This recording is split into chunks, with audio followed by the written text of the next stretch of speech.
Hola, buenos días. Somos Daniela Sabando, investigadora de la Universidad de Deusto Mirel González, también investigadora de la Universidad de Deusto. y hoy los vamos a acompañar con una presentación que luego será un capítulo del libro que está titulada La ecoansiedad en la transición ecológica. Vamos a realizar un análisis feminista de este riesgo laboral emergente. Para ello, vamos a estructurar el capítulo en diferentes secciones que vamos a ir hablando, pero primero vamos a hacer una introducción. Tenemos que entender que la transición ecológica tiene que ver con la crisis climática que se está produciendo y ello conlleva una transformación de los modelos de producción, de empleo y también de bienestar social. En este entendido, nosotros vamos a hablar sobre la ecoansiedad, entendiéndola desde el concepto de una angustia, un miedo o una preocupación persistente en el deterioro ambiental y la percepción de un futuro incierto, que tiene que ver con la crisis climática y todo este proceso de transición ecológica para poder adaptar los medios de producción, de consumo y de trabajo hacia una visión y una implementación de un modelo más sostenible, equitativo y justo. En este entendido, esta manifestación creciente de malestar emocional va a incidir directamente en la salud de las personas trabajadoras y en su motivación y en el sentido que tienen del trabajo. Por ello es que el objetivo de esta investigación tiene que ver con analizar la ecoansiedad desde la perspectiva de un riesgo psicosocial derivado por la transición ecológica que estamos viviendo, pero este análisis va a tener un enfoque jurídico preventivo, psicosocial y de género, entendiendo que las mujeres se ven un poco más afectadas que los hombres por los cuidados que tienen y también por las acciones que realizan. Entonces, además de ser un análisis de tipo preventivo, psicosocial, vamos a tener este enfoque de género que es bastante importante y que les va a hablar mi compañera.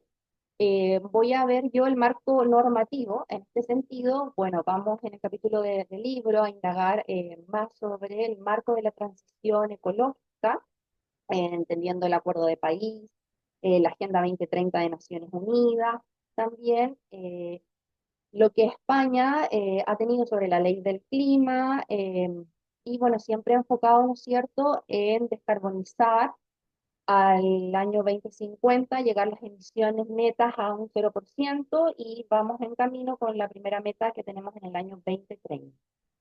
Entonces, en este sentido, si bajamos, bueno, del marco internacional al marco nacional, entendiendo como nacional a España, tenemos primero que ahondar en la ley de prevención de riesgos laborales. En esta ley tenemos los riesgos laborales en donde vamos a hablar de la ecoansiedad, pero sostenemos obviamente la tesis de que la ecoansiedad no está explícitamente prescrita en el ordenamiento jurídico español como un riesgo laboral, sino que dentro de los riesgos físicos, que son los que más se contemplan, y los riesgos psicosociales, que no tienen una descripción detallada, nosotros podríamos la ecoansiedad integrarla en el marco jurídico de los riesgos psicosociales, o sea, subsumirla dentro de un riesgo psicosocial, ya que no los detalla específicamente dentro de la ansiedad o bueno, dentro del estrés, que son los riesgos psicosociales que mayormente se habla, ¿no es cierto?, se entiende, pero enmarcarla dentro de esto, porque explícitamente no está. Y para ello utilizaríamos también bajo el principio de protección integral de la salud, mirando la salud como un bienestar físico y social. Mire, tú me va a hablar ahora. Sí, muchas gracias. Bueno, pues cuando investigamos, cuando diseñamos políticas públicas o intervenciones, es muy importante que tengamos en cuenta cómo la ecoansiedad y los procesos de transición ecológica no impactan de forma homogénea a todas las personas, ¿no? Porque los estudios recientes muestran que las mujeres y también las personas jóvenes presentan niveles significativamente más elevados de angustia y de preocupación ante este deterioro ambiental. Y esta tendencia se observa de manera consistente en investigaciones internacionales sobre salud mental y cambio climático. Entonces, esto no es un fenómeno individual ni causal, ¿no? Porque las mujeres suelen estar más implicadas en el sostenimiento de la vida, tanto en los cuidados familiares como en profesiones vinculadas a la educación, la salud, la sostenibilidad o el acompañamiento emocional. Entonces, en muchos casos, no solo gestionan las consecuencias materiales de la crisis climática, sino también las consecuencias emocionales. Por ejemplo, reorganizar los cuidados en situaciones de escasez, atender a personas dependientes o sostener emocionalmente a otras personas. Desde esta perspectiva, la ecoansiedad puede entenderse como una expresión de responsabilidad ante esta amenaza climática que estamos viviendo. Y desde el ecofeminismo, que ya tiene un largo recorrido teórico, algunas autoras lo plantean incluso como una reacción ética del cuidado, ¿no? Sentir preocupación por el deterioro ambiental no es una señal de debilidad, ¿no? Sino una muestra de compromiso con el sostenimiento de la vida. Y diversos organismos internacionales como Naciones Unidas o específicamente también ONU Mujeres insisten en que los impactos del cambio climático pues, no afectan por igual. Y en contextos de vulnerabilidad, las mujeres asumen una carga adicional de cuidados no remunerados y de la gestión emocional que comentábamos.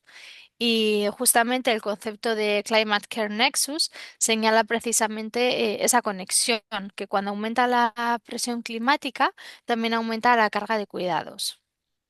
Entonces, desde una mirada ecofeminista y de justicia climática, veremos en el capítulo que la crisis ecológica refleja los mismos patrones de dominación que subyugan a la naturaleza y a las mujeres, ¿no? En la extracción, la invisibilización y la sobrecarga.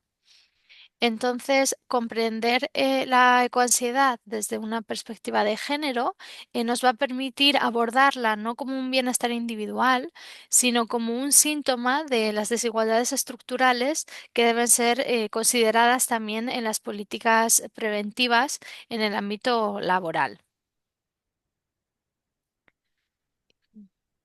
Gracias. Y bueno, para concluir, queremos presentar algunas reflexiones y áreas de mejora que profundizaremos en ellas en el capítulo.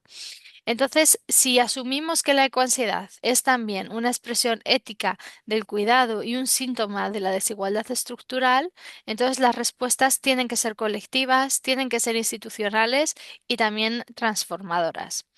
Entonces, en este sentido, proponemos 5 vías.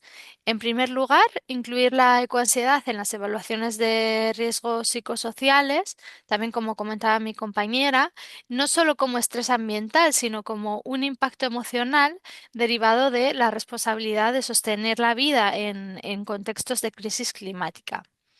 Esto es especialmente relevante en profesiones ambientales, profesiones educativas y de cuidados, donde las mujeres están sobrerepresentadas.